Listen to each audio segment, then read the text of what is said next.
Hi, today I would like to show you how you can transfer files from an Android device to Nokia 8.3. Firstly, open Play Store on both devices and download an app called Send Anywhere.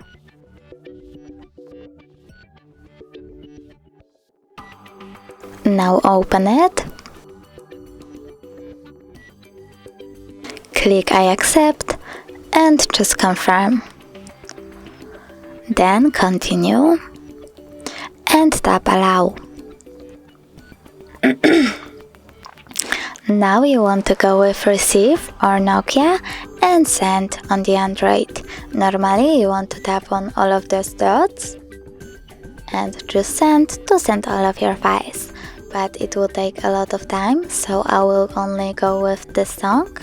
I have to tap on it. Click send. Tap got it, and from here you have two ways to connect. You can enter the key or scan the code. I will tap on the scanning icon, choose allow and scan the code because it's faster.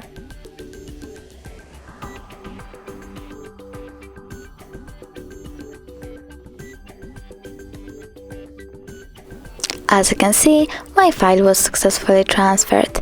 If you wanna check it out, you can go into, for example, folder files, choose audio, and as you can see, my song is over here.